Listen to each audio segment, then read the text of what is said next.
দুনিয়া তো আমি খাইতে দেই বান্দা, দুনিয়া আটকাই না, ডাকলেও খাওয়াই, না ডাকলেও খাওয়াই। অনুগত, অবাধ্য, ইমানদার, বেঈমান, আমি তো সবাইকেই দুনিয়া রিজিক দিচ্ছি। এটা কথা বলেন না কেন? সূর্যের আলো কাফের বেঈমানের বাড়িতে ওঠে না? চাঁদের আলো ওঠে না? দুনিয়া তারা ভোগ করছে কিনা বলেন? আল্লাহ তাআলা বলে, বান্দা দুনিয়া খাচ্ছ, ভোগ করছো, দুনিয়া নিয়ে মাতলামি করছো, এটারে খুব তৃপ্তির কিছু মনে করো না। দুনিয়া আমি কুত্তারেও খাইতে দেই। ছেলেরা মনে রাখো, শুধু ভাত মাছ খাইতে পারতেছো আর ঘুমাইতেছো, আর মোবাইল টিপতেছো, আর নর্তকী দেখতেছো। আল্লাহ চিনো না, আখিরাত চিনো না, কবর চিনো না, মৃত্যু চিনো না, জাহান্নাম বুঝো না, জান্নাত বুঝো না, আল্লাহর ভয় বলতে কিছু চিনো না। শুধু মনে করছো খাইতেছো আর ঘুমাইতেছো। রাস্তার কুত্তার দিকে তাকায়ও, ওই কুত্তাও খায় আর ঘুমায়, কুত্তাও খায় আর ঘুমায়, কুত্তাও পেশাব পায়খানা করে, কুত্তারও যৌন চাহিদা পূরণ হয়, এজন্য কুকুরেরও বাচ্চা কাচ্চা হয়, হয় না?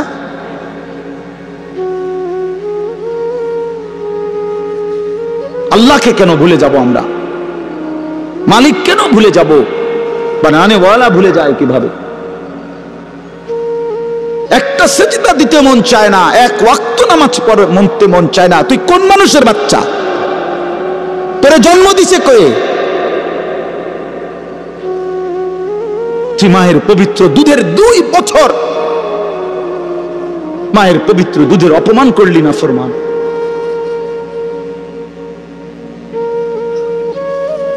এই জন্য আমরা প্রত্যেকে ফিকির করি। তো যাই হোক বাপ, আমার বলার উদ্দেশ্য হলো, দয়া করে আমরা সবাই মনোযোগ দিই। অল্প কুদ্দুর সময় দেখবেন যে দেখতে দেখতে শেষ হয়ে যাবে। এই জন্য মেহেরবানি করে সবগুলো ছেলে ভাই, তোমাদের কাছে অনুরোধ, বিশেষ করে হাতে ধরা যেই মোবাইল হাতে ধরে রাখছে, এগুলা নামায় ফেলেন। হাতে ধরা মোবাইল এই হাতে ধইরা রেকর্ড করেন, বরং আমাদের চেহারার দিকে তাকাইয়া আল্লাহর ওয়াস্তে 2টা কথা, আল্লাহর কথা মনোযোগ দিয়ে শোনেন, এতে লাভ হবে। দিনের পর দিন, বছরের পর বছর শুনলাম, অথচ কিছুই আমি উপলব্ধি করলাম না। এটা ইনসাফ না। আল্লাহর কথা মানুষের পরিবর্তনের জন্য, এই কোরআনের কথাগুলো আমাদের জিন্দেগি বদলাবার জন্য। মসজিদে জুমার নামাজে প্রত্যেক জুমায় বয়ান হয়।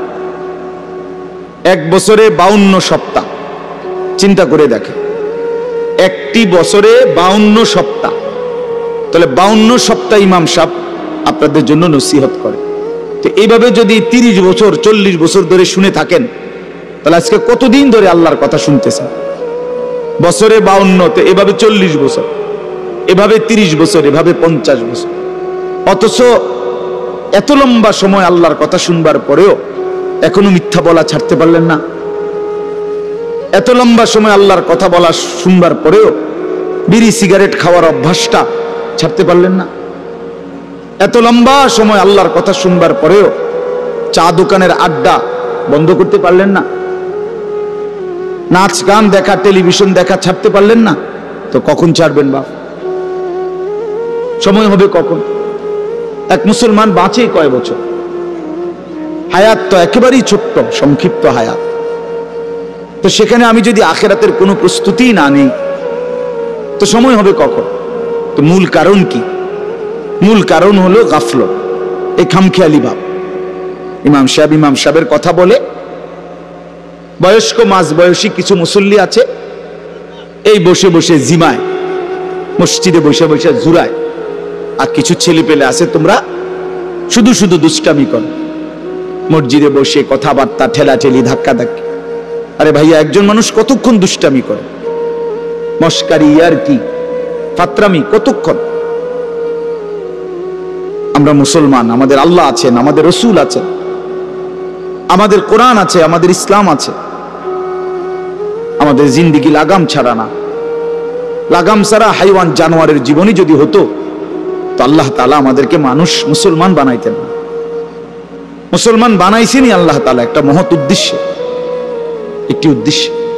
প্রতিটা মানুষকে আল্লাহ তাআলা উদ্দেশ্য নিয়ে বানাইছে। আফাহাসিবতুম আন্নামা খালাকনাকুম আবাসান। কোরআনুল কারীমের মধ্যে আল্লাহ তাআলা বলেন, বান্দা তোমরা কি এই ভেবেছো যে আমি আল্লাহ তোমাদেরকে অনর্থক বানিয়েছি? কোনো উদ্দেশ্য নাই, এমনি এমনি। ওয়া আন্নাকুম ইলাইনা লা তুরজাউন। এবং আল্লাহ তাআলা বলেন, তোমরা কি এই মনে করেছো বান্দা যে আমি আল্লাহর কাছে তোমাদেরকে ফিরে আসতে হবে না? কি ভাবছো আমার কাছে আসতে হবে না? তো উত্তর দেন, বলেন, উত্তর দেন না যে আমরা কি আল্লাহর কাছে ফিরতে হবে? বলেন না, সবাই বলেন, ছেলেরা বলো ভাই, ফিরতে হবে আমরা আল্লাহর কাছে। তো তিনি কি কিছুই জিজ্ঞেস করবে না? ফাওয়ারাব্বিকা লানাসআলান্নাহুম আজমাইন। খোদার কসম, কোরআনে আয়াত। আল্লাহ বলেন, আমি রবের কসম করে বললাম, আল্লাহ নিজের কসম করে বলছেন, আমি আমার জাতের কসম করে বললাম, বান্দা আমি কিন্তু তোমাদের সকলকেই জিজ্ঞেস করব। ফাওয়ারাব্বিকা লানাসআলান্নাহুম আজমাইন। আজমাইন মানে সকলে, একজনকেও ছাড়বো না বান্দা, আমি জিজ্ঞেস করব। কি ভাবছেন? তো আল্লাহ তাআলা বলছেন, ভাই ছেলেরা তোমরাও শোনো, ভাই তোমার কল্যাণের জন্য বলতেছি। আল্লাহ তাআলা বলেন, বান্দা আমি কিন্তু জিজ্ঞেস করব, একটা সেকেন্ড, একটা নিঃশ্বাস আমার হিসাব থেকে বাদ যাবে না। লাকাদ আহসাহুম ওয়া আদ্দাহুম আদ্দা। আল্লাহ তাআলা বলেন, আমি তোমাদেরকে বেষ্টন করে আছি এবং তোমাদের পুরা জিন্দেগি গুনে গুনে রাখছি, গুনে গুনে। হাসি কয়টা, কান্না কয়টা, নিঃশ্বাস কয়টা, হাঁটা কয়টা, চলা কয়টা, হাত নাড়াইছো কয়বার, আল্লাহ বলেন আমার হিসাব আছে। মা তাসকুতু মিন ওয়ারাকাতিন ইল্লা ইয়ালামুহা। আল্লাহ তাআলা বলেন, জমিনে যদি একটা পাতাও পড়ে আমি আল্লাহ জানি, কোন গাছের কোন পাতাটা পড়ছে, জানে কিনা আল্লাহ জানে। লাহু মা ফিস সামাওয়াতি ওয়া মা ফিল আরদ ওয়া মা বাইনাহুমা ওয়া মা তাহতাস সারা। আল্লাহ বলেন, সাত আসমানে যা আমার, সাত জমিনে যা তাও আমার, আসমান ও জমিনের মাঝখানে যা তাও আমার, সাত তবক জমিনের নিচে যা তাও আমার। এই জন্য দোস্ত আমার, বন্ধু আমার, বাপ আমার, ভাই আমার, পর্দার আড়ালের মায়েরাও, আমার জন্য, আপনাদের জন্য, আমরা সবাই এটা বোঝা দরকার। আমাদের জিন্দেগির এক সেকেন্ড ফালতু না। হাসতে হাসতে বলা আর কাশতে কাশতে বলছেন, মস্কারি করে বলছেন আর ঠাট্টা করে বলছেন, ইয়ার কি করে বলছেন, সমস্ত কিছু হিসাব হচ্ছে, হিসাব দিতে হবে।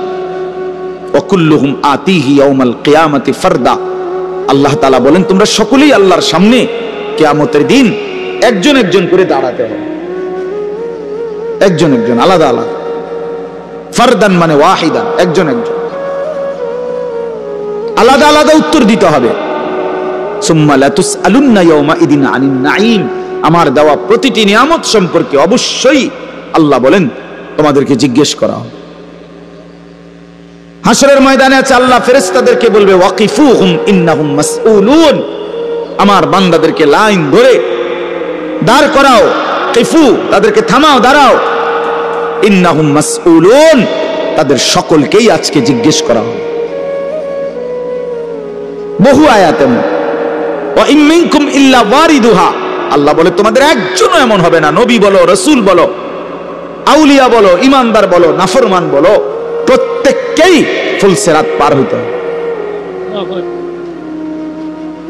পার হইতে হবে প্রত্যেককে। তার আমল নামার মধ্যে প্রত্যেককে হাতে নিতে হবে, হয় ডান হাতে নয় বাম হাতে। প্রত্যেককেই মিজানের পাল্লার সামনে আসতে হবে তোমার আমল নামা ওজনের জন্য। আল্লাহ তাআলা বলেন, বহু মানুষ তার আমল নামা নিজের জিন্দেগির কর্মকাণ্ড মিজানের পাল্লায় দিবে ওজনের জন্য। আহা, আল্লাহ বলে, কাফের, বেঈমান, নাফরমান, পাপী, ফালা নুকিমু লাহুম ইয়াউমাল কিয়ামাতি ওয়াজনা। সেদিন কিয়ামতের দিন মিজানের পাল্লাতে তাদের সারা জিন্দেগির সমস্ত কর্মকাণ্ডের এক বিন্দু কোনো ওজন আসবে না, 100 গ্রামও হবে না, 100 গ্রাম। জিন্দেগিটা শুধু ভাত তরকারি আর বন বিড়ি আর চা বিস্কুট আর বা ঘর বাড়ি বাজার ব্যবসা চাকরি টাকা রোজগার এর মধ্যেই শেষ করে দিছে। এই পুরাটা একসাথে ওজন দিলে কিছুই আসবে না। কিছুই আসবে। আল্লাহ তাআলা বলেন ফামান সাকুলাত মাওয়াজিনুহু ফাহুয়া ফি ঈশাতির রাদিয়া ওয়া মান খাফফাত মাওয়াজিনুহু ফাউম্মুহু হাওিয়া। যার মিজানের পাল্লায় আমল ভারী হবে সে অনন্তকালের সুখের জান্নাতে বসবাস করবে। যার আমল নামায় মিজানের পাল্লা আমল নামা হালকা হবে তো সে জাহান্নামের নির্মম ভীষণ আগুনের মধ্যে নিক্ষিপ্ত। এজন্য দোস্ত সবাইরে বলি, শুধু এই এক বেলার ওয়াজ না, আল্লাহর কথা প্রতিদিন মনোযোগ দিয়ে শোনা উচিত। জুমার বয়ান দিল দিয়া শুনবেন, কেন ঘুমাইবেন, কেন জুরাইবেন, কেন দুষ্টুমি করবেন? আল্লাহর কথার সামনে কোরআন শরীফে আছে, সরাসরি আছে। আল্লাহ বলেন আমার কথা যার সামনে বলা হলো অথচ সে তার প্রতি মনোযোগী দিয়ে হলো না, আমান আযলামু মিম্মান যুক্কিরা বিআয়াতি রাব্বি ফাআরাযা সুম্মা আ'রাযা আনহা। আল্লাহ বলেন আমার কথা যার সামনে পেশ করা হলো অথচ সে তার থেকে বিমুখ, মনোযোগ দিল না, আল্লাহর কসম আল্লাহ বলছে তার চাইতে বড় জালেম আর কেউ নেই। ওটা নিকৃষ্ট জালেম, ওটা সীমা লঙ্ঘনকারী বেয়াদব, যার সামনে আমার কথা বলা হচ্ছে অথচ সে আমার কথার প্রতি মনোযোগী না। কার সাথে গাদ্দারি করছিস বেটা? কার সাথে? কত বড় মালিকের কালাম, কলিজা ছিঁড়ে যাওয়ার কথা, দিল নড়ে উঠবার কথা। তাকশাইরু মিনহু জুলুদুল্লাযীনা ইয়াখশাউনা রাব্বাহুম। আল্লাহ বলে কোরআন তো আমি এমন নাজিল করেছি আমার ইমানদার বান্দা যখন শুনবে তো তার শরীরের চামড়ার উপরে যে পশমগুলো আছে সেগুলো দাঁড়ায় যাবে।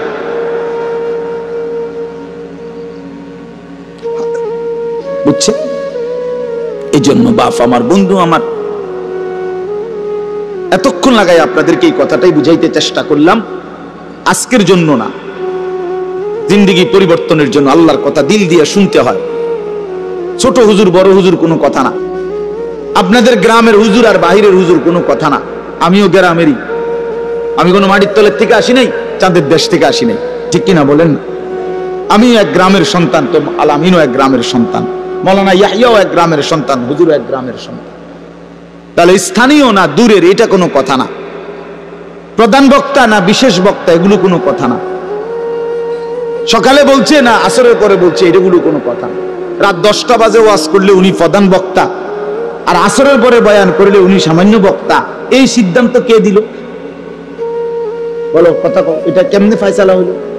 মাগরিবের পরে ওয়াজ করলে উনি বিশেষ বক্তা, তো নবী সাল্লাল্লাহু আলাইহি ওয়াসাল্লাম কোনদিন মাগরিবের পরে বয়ান করে নাই, কথা বলেন না, ফজরের পরে বলে নাই, তো আচ্ছা এটা কোনো বিষয় না, এগুলো ধোঁকা। এই প্রধান বক্তা, বিশেষ বক্তা, অল্প বক্তা, সামান্য বক্তা, সাংঘাতিক বক্তা, ভয়ঙ্কর বক্তা, সিরিয়াস বক্তা, উড়াধুরা বক্তা, এগুলো ধোঁকা। বরং আল্লাহর কথা যিনি বলেন, যখনই বলেন তিনিই দামি।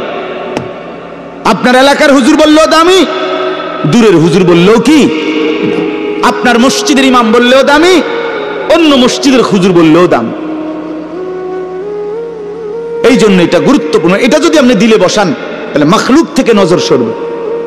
ব্যক্তির মোহর কোনো বিষয় না, জনপ্রিয়তা কোনো বিষয় না, আল্লাহর ইচ্ছা। আল্লাহ কখনো কাউকে 1000 মানুষের জন্য কবুল করে, কেউ 100 জনের সামনে বলে, কেউ 1 জনের সামনে বলে, এতে কোনো অসুবিধা নেই। কথা বলেন না কেন? কোনো অসুবিধা নেই। আমার জিন্দেগির 20 বছর, তো আমরাও তো একসময় 10 জন 5 জন মানুষের সামনে কথা বলছি, তো কি হয়েছে এতে? কি হয়েছে কি? এই জন্য ভাই বাবা প্রত্যেকের দিল থেকে মাখলুকের খেয়াল সরাবে যে আমার আল্লাহর কথা হচ্ছে, কে বলতেছে হাবশি গোলাম না কালো গোলাম, এটা দেখার বিষয় না, আমার মালিকের কালাম। কার কালাম? আমার আল্লাহর কথা, আমার রসুলের কথা। এরপরে আর কি? এরপরে আর কি? এই জন্য ইনশাআল্লাহ ওলামায়ে কেরামের কথাগুলো সব সময় মনোযোগ দিয়ে শুনলে ভাই বরকত হবে। ধীরে ধীরে বদলাবে, ধীরে ধীরে বদলাবে। মুসলমানের ছেলেরা, বাবারা, একটা মিনিট বাপ আমার, এই যে কয়জন বসছো ভাই, ভাইবা দেখো 365 দিনে 1 বছর, 1 বছর কোনদিন যে ফজরের নামাজ পড়লা না, তোমার এটা কেমন জিন্দিগি বাপ? কি পরিমাণ আল্লাহকে ভুলে গেছো? তোমার উপরে খোদার কি পরিমাণ লানত পড়ছে, অভিশাপ পড়ছে। 1 বছরে কোনোদিন ফজরের নামাজ পড়লো না। বাবা জীবিত, মা জীবিত, মুসলমান, বাপ মার ঘরে ঘুমায়, অথচ কত বড় জানোয়ার এটা! এটা তো আস্তা জানোয়ার, এটা তো মানুষের বাচ্চা না, এটা তো আস্তা জানোয়ার। এটা তো একটা চতুষ্পদ জানোয়ার ছাড়ার কিচ্ছু না, জন্তু ছাড়ার কিছু না। মুসলমানের বাচ্চা কেমনে এতদিন আল্লাহকে ভুলে থাকে? 30 বছর মানুষ মিথ্যা বলে, একজন মুসলমান বুঝি 30 বছর সুদ খায়। কি বলেন বলে? 30 বছর আপনার ঘরের নাচ গান চলবে, প্রতিদিন নর্তকী নাচবে, টেলিভিশন নাটক সিনেমা চলবে। আহা, আখিরাতের কথা কোনোদিন মনে পড়বে না? কোনোদিন কি বলবেন না যে এগুলা গুনাহ? 30 বছর লাগাতার মিথ্যা বলবেন, গালি দিবেন, ওজনে কম দিবেন, এ কেমন জিন্দিগি বাবা? 60 বছর বয়স এখনো বিড়ি সিগারেট খান, কতদিন পরে মনে পড়বে কবর? 60 বছর বয়সও কথায় কথায় গালি দেন, কত বছর পরে মনে পড়বে কবর? 60 বছর বয়সও চা দোকানে বসে বসে রঙিন টেলিভিশনে নর্তকীর নাচ দেখেন, তাহলে আরো কত বছর পরে মনে পড়বে আপনি মরবেন? ইনসাফের কথা কোন, বিচারের কথা কোন? এখনো মরার সময় হয় নাই, এখনো ফল পাকে নাই, এখনো হায়াত শেষ হয় নাই। দুনিয়া আরো ভোগ করবেন, কবরে যাইবেন না তাইলে? আপনি তাইলে মরবেন না চাচা? আহা বাপ, কেমনে ভুলে গেলেন? আলাম ইয়ানি লিল্লাযীনা আমানু আন তাখশা কুলুবুহুম লিযিকরিল্লাহ। রব্বুল আলামিন বলেন, মুমিন ঈমানদার, আমি আল্লাহর ভয়ে, আমার স্মরণের জন্য, আমার জিকিরের জন্য তোমার দিলটা নরম হওয়ার সময় আজও কি হয়নি? আলাম ইয়ানি, আজও কি হয়নি বান্দা?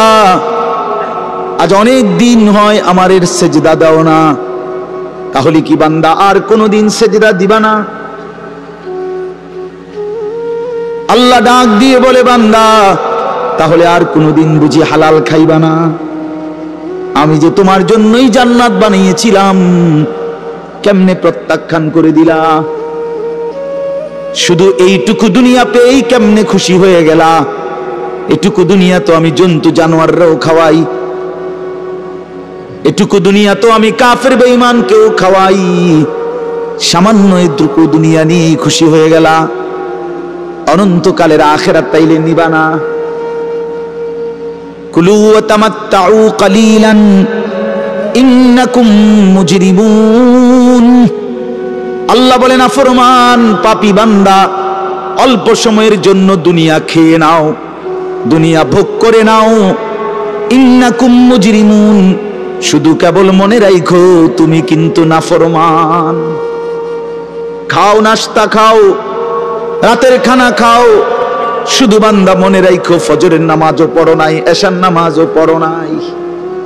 খাও বান্দা, খানা দুনিয়া আমি আটকাবো না, শুধু মনে রাখো আমি হাসরের ময়দানে কিন্তু ছাড়বো না। ইন্না লাদাইনা আনকালাও ওয়া জাহিমা।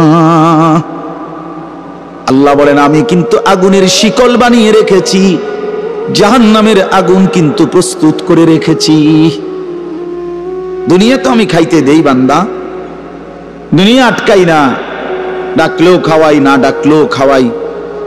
অনুগত, অবাধ্য, ইমানদার, বেঈমান, আমি তো সবাইকেই দুনিয়া রিজিক দিচ্ছি। যেটা কথা বলেন না কেন? সূর্যের আলো কাফের বেঈমানের বাড়িতে ওঠে না? চাঁদের আলো ওঠে না? দুনিয়া তারা ভোগ করছে কিনা বলেন?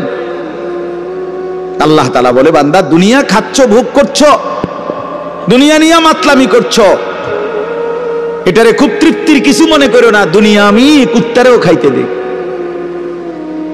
ছেলেরা মনে রাখো, শুধু ভাত মাছ খাইতে পারতেছ আর ঘুমাইতেছ, আর মোবাইল টিপতেছো আর নর্তকী দেখতেছো। আল্লাহ চেনো না, আখিরাত চেনো না, কবর চেনো না, মৃত্যু চিনো না, জাহান্নাম বুঝো না, জান্নাত বুঝো না, আল্লাহর ভয় বলতে কিছু চিনো না। শুধু মনে করছো খাইতেছো আর ঘুমাইতেছো।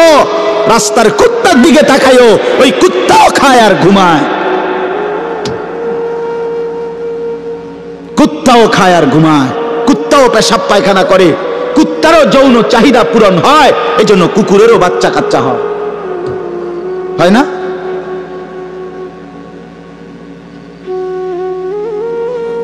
আল্লাহকে কেন ভুলে যাব আমরা? মালিক কেন ভুলে যাব? বানানে ওয়ালা ভুলে যায় কিভাবে? একটা সেজদা দিতে মন চায় না, এক ওয়াক্ত নামাজ পড়তে মন চায় না। তুই কোন মানুষের বাচ্চা? তোরে জন্ম দিছে কয়ে? তুই মায়ের পবিত্র দুধের 2 বছর মায়ের পবিত্র দুধের অপমান করলি না ফরমান।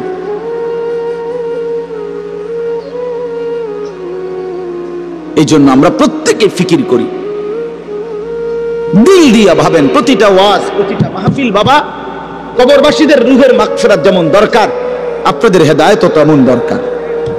ঠিক কিনা বলেন? কবরবাসীদের জন্য, ওরা তো চলেই গেছেন, ওনারা তো চলেই গেছেন, ওনাদের জন্য দোয়া ছাড়া আর কিছুই করার নাই। না আমি উনার কিছু সংশোধন করে দিতে পারবো, না উনি উনার নিজের কিছু সংশোধন করতে পারবে কিনা বলেন নাকি? শুধু দোয়া, শুধু দোয়া। কিন্তু আমার হাতে আপনার হাতে তো এখনো যেটুকু হায়াত আছে, এটুকু হায়াতে সংশোধন করার সুরত আছে না? এখন তো আছে, নিঃশ্বাস যাওয়া পর্যন্ত তো সুযোগ আছে বাবা, এখনো তো সুযোগ আছে। আল্লাহ তাআলা বলছেন নবী সাল্লাল্লাহু আলাইহি সাল্লামকে, বন্ধু আপনি আমার বান্দাদেরকে বললেন 90 বছর টানা আমার নাফরমানি করছে, 90 বছর পরেও যদি কোনো দিন বুঝতে পারে, সমস্ত গুনাহ ছেড়ে দিয়ে আর করবে না ওয়াদা দিয়ে, লজ্জিত আর অনুতপ্ত হয়ে যদি এক ফোঁটা চোখের পানি ফেলে, আমি আল্লাহ ওয়াদা দিলাম 90 বছরের গুনাহ একসাথে মাফ করে দেব। আপনি বললেন আমার বান্দারে, ওই যেন কোনোদিন নিরাশ না হয়, আমি আল্লাহ আছি, আমি মাফ করে দেব। তরে বললেন গুনাহ ছেড়ে দিয়ে আসতে, আরে বললেন তওবা করে আসতে, আরে বললেন আর করবে না ওয়াদা দিতে। মস্কারি করলে হবে না। আপনি জানেন আপনি গুনাহ এটা ছাড়বেন না, আপনি জানেন আপনি মিথ্যা বলা ছাড়তেছেন না, সুদ ছাড়েন না, বিড়ি ছাড়েন না, হারাম ছাড়তেছেন না, আপনি জানেন আপনি টেলিভিশন দেখা বন্ধ করবেন না, এরপরে আপনি ডুল্লা ডুল্লা কইবেন আস্তাগফিরুল্লাহ। কি আস্তাগফিরুল্লাহ কইলেন? কারে কইলেন? এই মিথ্যাবাদী। আল্লাহ যদি মুখের উপরে বলে এই বাটপার, তুই কারে বললি আস্তাগফিরুল্লাহ? তোর কলজাটা আমি চিনি না? কথা বলেন। মাফ তো চাইবে ওই ব্যক্তি যার বুঝ আসছে যে এটা গুনাহ, আমি ছেড়ে দিলাম, আর করব না, ওয়াদা দিলাম। মাওলা আমি লজ্জিত, আমি মাফ চাইতেছি, আপনি আমারে মাফ করে দেন। আল্লাহ বলেন এমন গুনাহ যদি আসমান পরিমাণও হয় আমি মাফ করে দেব, কিন্তু শর্ত হলো কি করে দিতে হবে? কথা বলেন না, কি করতে হবে? ছেড়ে দিতে হবে, আগে ছেড়ে দিতে হবে, আগে ছাড়ো তো, আর করবা না। বলো একাকী হলে একাকী বলো, রাত গভীরে বলো। আল্লাহ বলেন ইন আতাইতানি লাইলান আতাইতুকা লাইলান, বান্দা তুমি যদি আমার কাছে রাতে আসো গুনাহ নিয়া মাগফিরাতের জন্য, আমি রহমত আর মাগফিরাত নিয়া আমি আল্লাহ রাত গভীরেই আসবো, রাতের অন্ধকারে আসবো। আমি রাতের 3টায়ও ঘুমাই না, দিনের 3টায়ও ঘুমাই না, আমি রাতের 4টায়ও ঘুমাই না, আমি দিনের 4টায়ও ঘুমাই না। আমি আল্লাহর কোনো শুক্রবার শনিবার নাই, আমার কোনো ছুটি ছাটা নাই। আমি 24 ঘন্টা আল হাইয়ুল কাইয়ুম, আমি সর্বদাই জীবিত, আমি সারাক্ষণই আছি, কায়নাত পরিচালনা করছি। আল্লাহর কোনো বিশ্রাম আছে? আল্লাহর কোনো ক্লান্তি আছে? আল্লাহর কোনো ভুল আছে? আল্লাহর কোনো ছুটে যায় কিছু? আল্লাহ আমাদেরকে বুঝ দান করেন। ভাই আমার কথা সহজ সরল কথা, আমি আপনাদের পরিবর্তন চাই। কারো ঠেলা ঠেলি, ধাক্কা ধাক্কি, কারো খোঁচাখুচি টোটালি আমার আর পছন্দ না। আমারও হায়াত শেষ, আমারও জিন্দিগি। আল্লাহ তাআলা কোরআনুল কারীমের মধ্যে বলছে, বান্দা বয়স যখন 40 পূর্ণ হয় তারপর থেকে পুরা ফিকির আখিরাত। ওয়ালাম্মা বালাগা আশুদ্দাহু ওয়া বালাগা 40 সানা। বুজুর্গানে দিন তো বলছে 40-এর পরে জিন্দেগি গুটায় ফেলো, পুরা দিল দিমাগ আখিরাতের দিকে ফিরা। আল্লাহ আপনি আমার দয়া করে 40 পর্যন্ত হায়াত দিবেন, এবার আপনার শুকর মাওলা, শুকর মাওলা, শুকর। অথচ আপনাদেরকে আল্লাহ তাআলা 60 বছরের হায়াত দিলেন, আপনারা এত সুন্দর জীবন আল্লাহ দিছেন, এতটা সুযোগ দিলেন, মাইডারে বিড়ি খাইতে খাইতে শেষ করে দিয়েছে, বন খাইতে খাইতে আর চা খাইতে খাইতে, চা দোয়ানে গপ মারতে মারতে আর ফালতু কথা কইতে কইতে শেষ। এটা কি? এটা কি? এটা কোন ধরনের কথা? বুড়া মানুষ আড্ডা দিবে কেন? বুড়া মানুষ গপ মারবে কেন? বুড়া মানুষ বিড়ি খাবে কেন? বুড়া মানুষ ফালতু কথা বলবে কেন? বুড়া মানুষ গালিগালাজ করবে কেন? আপনার তো এখন কবর দেখা যায়, দেখা যায় না? তো আপনার তো একটা সেকেন্ড নষ্ট না করে উচিত জিন্দেগির এই শেষ সময়টা আল্লাহর তসবিহ, জিকির, কান্নাকাটি, দোয়া এর মধ্যেই লেগে থাকে। এটা উচিত ছিল না? কই, এই খবর তো নাই। আল্লাহ আমাদেরকে বুঝ দান করেন। আমি আপনাদের সামনে 3টা আয়াত পড়ছি, আর অল্প একটু সময়, এই 3টা আয়াত পড়ছি আর একটু সময়, এই 3টি আয়াতের তর্জমা শোনাই আপনাদেরকে। কোরআনুল কারীমের 29 নম্বর পারা, 76 নম্বর সূরা। সূরাটির নাম সূরায়ে দাহার। এই সূরার 3টি আয়াত, প্রথম 3টি আয়াত আপনাদের সামনে আমি তেলাওয়াত করেছি। এই 3টা আয়াত আপনাদেরকে এখন একটু শোনাই, একটু স্মরণ করানো, বিবেক জাগানো, এটাই মাকসাদ এই সূরার প্রথম 3 আয়াত। আমরা এই 3টি আয়াতের মধ্যে আল্লাহ তাআলা কি বলছেন এই কথাটা আগে সংক্ষেপে আমি আপনাদের এমনি একটু বুঝাই, তাইলেই দেখবেন তরজমা বললে আপনি সহজে বুঝবেন ইনশাআল্লাহ। প্রথম কথা হলো, আমরা যারা এখানে বসছি আমরা প্রত্যেকেই মানুষ, বলেন আলহামদুলিল্লাহ। আল্লাহ তাআলা মানুষকে কোরআনুল কারীমের মধ্যে বলছেন, আমি মানুষকে 7টি ধাপে সৃষ্টি করেছি, 7 স্তরে, 7 ধাপে। 1 নাম্বার মাটি, 2 নাম্বার বীর্যের ফোঁটা, মানে বীর্য, স্বামী স্ত্রীর মিশ্র বীর্য। একটি সন্তান জন্মের ক্ষেত্রে স্বামী স্ত্রী উভয়ের বীর্যই ব্যবহার হয়, তাহলে এই 2 নাম্বার। 3 নাম্বার জমাট রক্ত। 4 নাম্বার গোশতের টুকরা। 5 নাম্বার হাড্ডির একটা খাঁচা, মানে কঙ্কাল। 6 নাম্বার হাড্ডির খাঁচার উপরে গোশতের আবরণ, এই যে যেখান দিয়ে যে দুর্গোশত দরকার দূর লাগাইছে। 7 নাম্বার বডিটা রেডি, এবার রূহ ফুকে দিয়ে মায়ের পেট থেকে বের করেছে, খালাস। কয়টা হইল? মাটি, বীর্য, জমাট রক্ত, গোশতের টুকরা, হাড্ডির খাঁচা, গোশতের আবরণ, রূহ ফুকে দিয়ে মায়ের পেট থেকে বের করে। আচ্ছা, এটা কোরআন শরীফে আছে, ওয়ালাকাদ খালাকনাল ইনসানা মিন সুলালাতিন মিন তিন সুম্মা জাআলনাহু নুতফাতান ফি ক্বারারিন মাকিন। সূরা মুমিনুনের মধ্যে 18 নম্বর পারায় এই ধারাবাহিক এই 7টা ধাপ আল্লাহ তাআলা বর্ণনা করছেন। এখন একটা ছোট্ট জিনিস ভাবেন, সেটা হলো মাটি থেকে আল্লাহ আমাদেরকে সৃষ্টি করেছেন। এখন এই কোটি কোটি মানুষ, তাদের প্রত্যেকের সৃষ্টির যে উপাদান মাটি, সেই মাটিটা আল্লাহ তাআলা কত হাজার বছর, কত যুগ, কত লম্বা সময় ধরে এই পৃথিবীতে সংরক্ষণ করেছেন, সেটা এক আল্লাহ ছাড়া আর কেউ জানে। আমারে আপনারে বানাইতে যে মাটিটা ব্যবহার হয়েছে, সেই মাটিটা এই পৃথিবীর জমিনে কতদিন ধরে ছিল, কোথায় ছিল, কখন ছিল, কেমনে ছিল, পৃথিবীর কারো কোনো লিস্টির মধ্যে, হিসাবের মধ্যে, কাগজে, পত্রে, কলমে, নামে, উল্লেখে ছিল না। শুধু জানতেন কে? বলেন না, আল্লাহ। 2 নাম্বার, মাটি থেকে সরাসরি বীর্য না, বরং মাটি থেকে আল্লাহ তাআলা স্বাভাবিকভাবে নির্দিষ্ট পরিমাণ খাবার, আমাদের যে খাবার আমরা খাই, এই মাটি থেকে আল্লাহ তাআলা জমিন থেকে খাবার উৎপাদন করেন। সেই নির্দিষ্ট খাবার থেকে একটি নির্দিষ্ট পরিমাণ খাবার আমার বাবা খাইছে, আল্লাহ খাওয়াইছেন তার। সেখান থেকে নির্দিষ্ট পরিমাণ বীর্য আমার বাবার পিঠে আল্লাহ তাআলা তৈরি করছেন। অতঃপর একটি নির্দিষ্ট সময়ে বাবা মায়ের মিলনের মাধ্যমে উভয়ের মিশ্র বীর্য মায়ের জরায়ুর মধ্যে আল্লাহ তাআলা একত্রিত করেছেন। সেখান থেকে পরবর্তীতে আরো 9 মাস 10 মাস লাগায়া ধীরে ধীরে ধীরে ধীরে সমস্ত কার্যক্রম সাইরা একদিন আমার এই পৃথিবীর আলো দেখাইছে।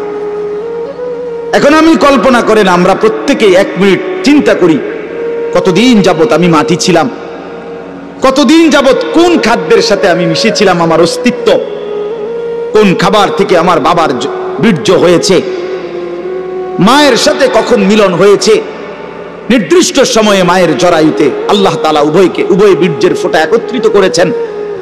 এরপরে এই লম্বা সময় লাগাইয়া আবার আমারে ধীরে ধীরে বানাইছেন।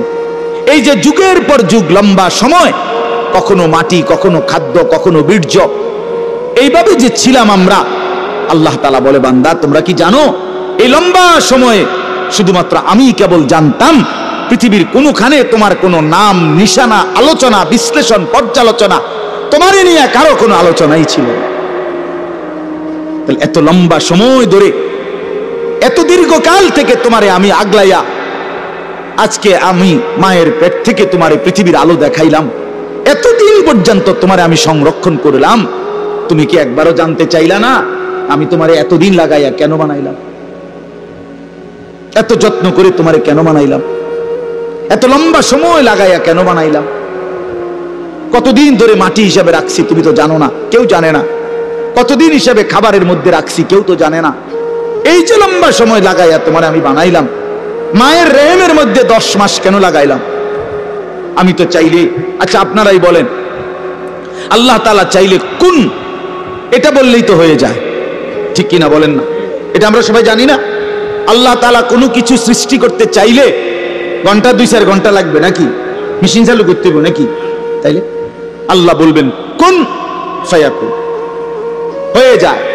আরে হাদিসের মধ্যে আরো সুন্দর কথা আছে।